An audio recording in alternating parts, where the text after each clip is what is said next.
Les femmes fatiguées ne sont pas paresseuses. Elles sont épuisées. Et le pire, c'est qu'elles n'osent pas le dire. Fatiguées parce qu'elles ont appris à porter un poids qui, au fur et à mesure, devient beaucoup trop lourd pour elles.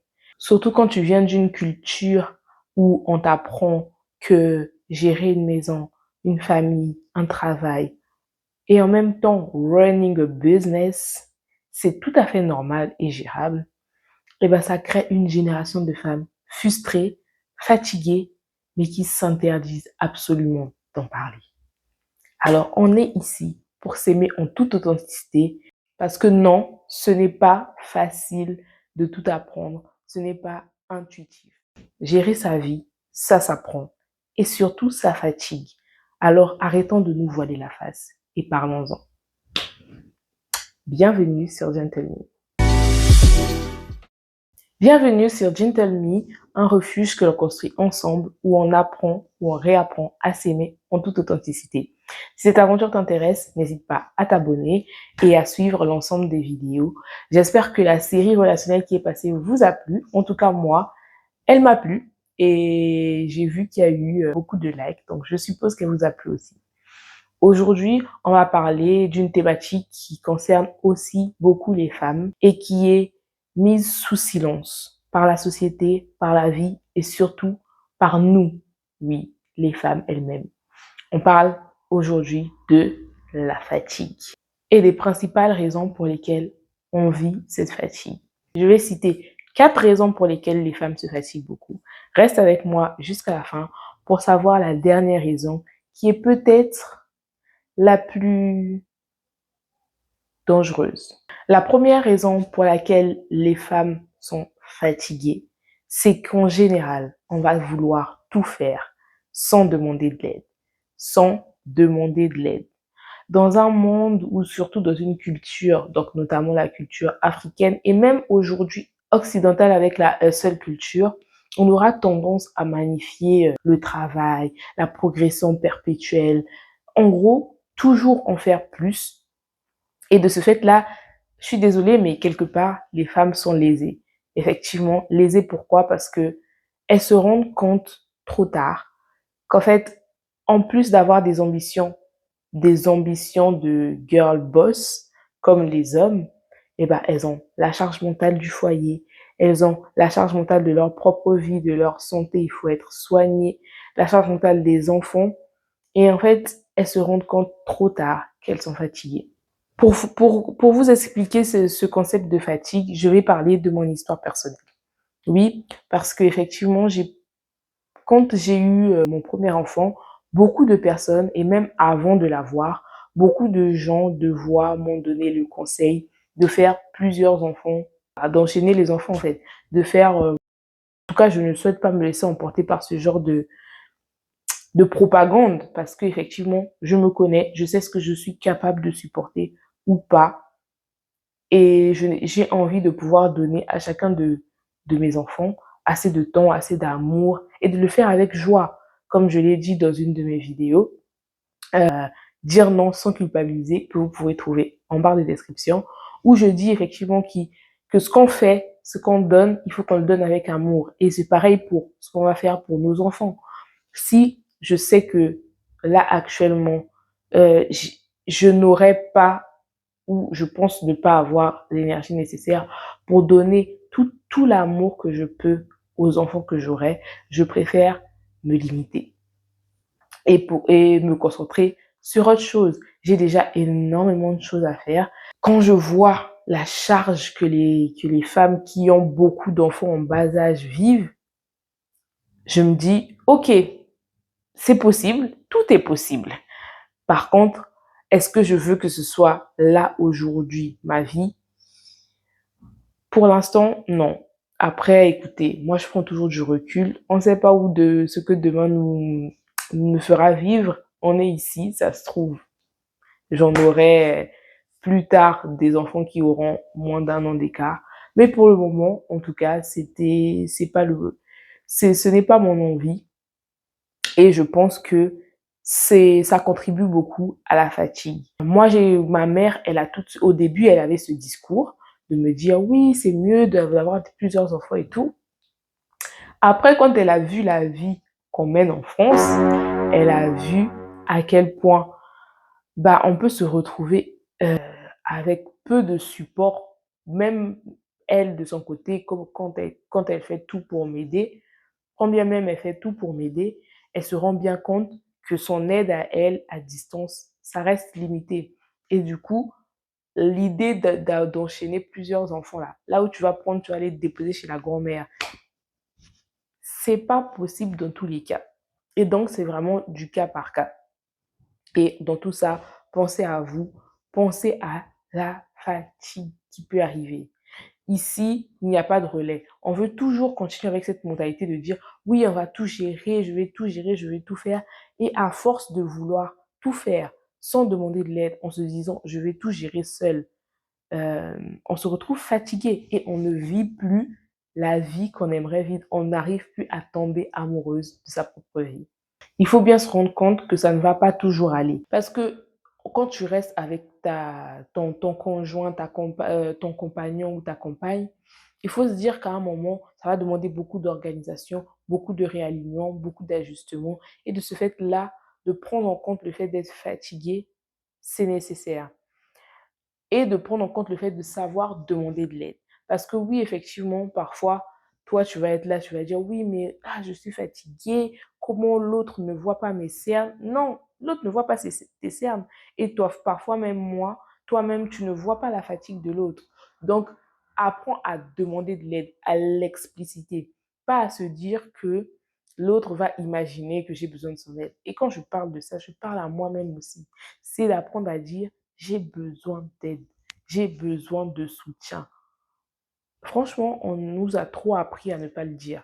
Mais c'est tellement important de le dire. J'ai besoin d'aide, j'ai besoin de soutien.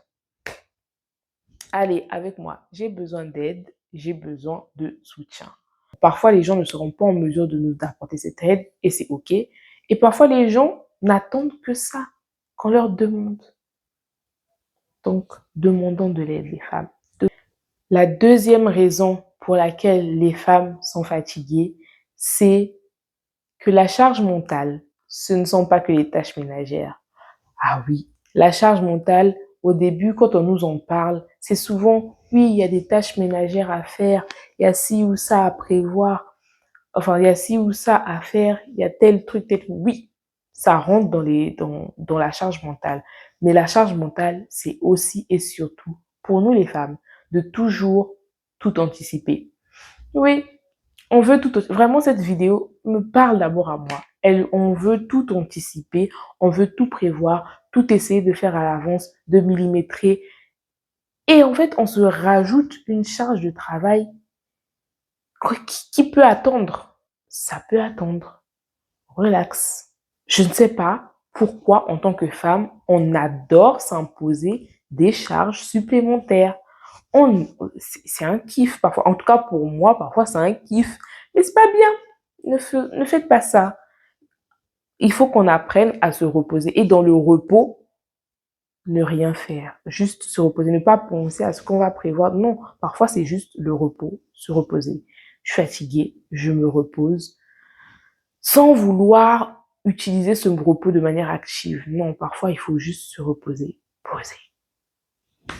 Je vais prendre un exemple parce que moi, la dernière fois que ça m'est arrivé, j'étais en train de réfléchir au cadeau d'une amie.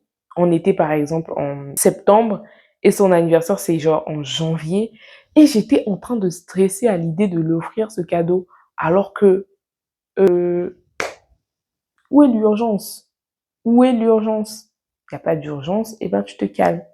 Je me suis rendu compte qu'au final, j'ai choisi le cadeau une semaine à l'avance et c'était très bien. Ça s'est très bien passé. Donc, pourquoi en faire tout un plat? Sors ça un peu de ta tête. Libère ton esprit. Oui. Troisième raison, c'est qu'on crée parfois des problèmes qui n'existent pas. Je me rapproche. On crée des problèmes qui n'existent pas. C'est-à-dire qu'on va vivre sur des scénarios. On va imaginer des scénarios catastrophes. Parce que nous, on sait faire ça, les femmes. Imaginer des scénarios catastrophes qui vont se faire dire, oh, ça va peut-être se passer comme ci, comme ça. Oh, du coup, tu te rajoutes une charge, tu te rajoutes une fatigue à commencer à gérer des problèmes de scénarios dans ta tête qui ne vont peut-être pas arriver. Tu vois pas que c'est beaucoup. Tu vois pas que c'est beaucoup. Il faut apprendre à se calmer.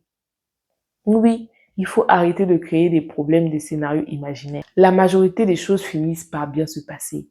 Moi, par exemple, j'ai tellement stressé pour l'événement de l'anniversaire de mon fils. Regardez la vidéo que je vous mets après. C'est mon retour d'expérience de comment ça s'est passé. Je voulais profiter pour faire coucou et pour dire que là, j'ai fêté, on a fait l'anniversaire de mon fils, on a fêté ses 1 an, c'est génial.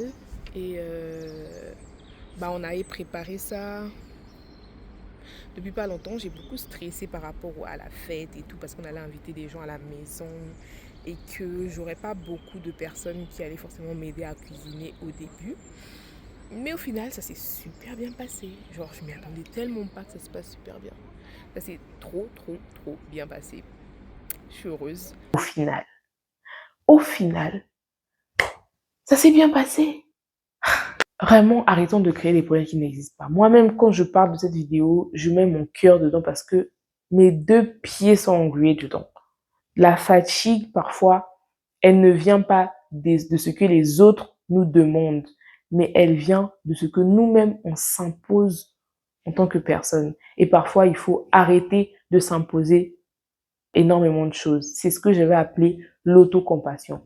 Commencer à se donner tout l'amour et toute la compassion qu'on donne aux autres, arriver à se projeter ça sur soi-même et à s'en donner également. Parce qu'on en a tous besoin. On en a tous besoin. Personnellement, moi aujourd'hui, c'est que j'apprends à dire je suis fatiguée. Et je le dis même beaucoup en ce moment, mais j'apprends à le dire parce que je l'ai longtemps trop tu. Je me suis tue les moments où j'étais fatiguée pour ne pas déranger, pour ne pas montrer que je suis faible, pour ne pas me montrer vulnérable devant les gens. Mais la vulnérabilité, c'est un trait de caractère de l'être humain. C'est inhérent à l'être humain. Donc, j'accepte d'être vulnérable et d'être fatiguée et de le dire. Je suis fatiguée, je ne pourrai pas. Que je n'ai pas besoin de tout porter toute seule et que parfois on peut m'apporter de l'aide. J'apprends aussi que il n'y a pas besoin de tout prévoir. Il n'y a pas besoin de tout prévoir à l'avance. Il n'y a pas besoin d'imaginer des scénarios catastrophes. Et je vous recommande d'essayer. Essayez de ne pas anticiper. Essayez de demander de l'aide. Essayez l'autocompassion sur vous-même. Et arrêtez enfin d'être fatigué. Parce que l'épuisement, ce n'est pas une médaille. Les femmes fatiguées ne sont pas paresseuses. Elles sont épuisées et surtout elles sont courageuses. Mais ce qu'on doit toutes apprendre à faire en tant que femme fatiguée, c'est de lever la main et de dire j'ai besoin d'aide. Alors si tu as besoin d'aide aujourd'hui, n'hésite pas à lever ta main pour demander de l'aide à quelqu'un de ton entourage et même en commentaire. Si tu as besoin d'aide et que tu penses que je peux t'aider, n'hésite pas à lever la main et je te répondrai. C'était Hélène. Prends soin de toi. Peace!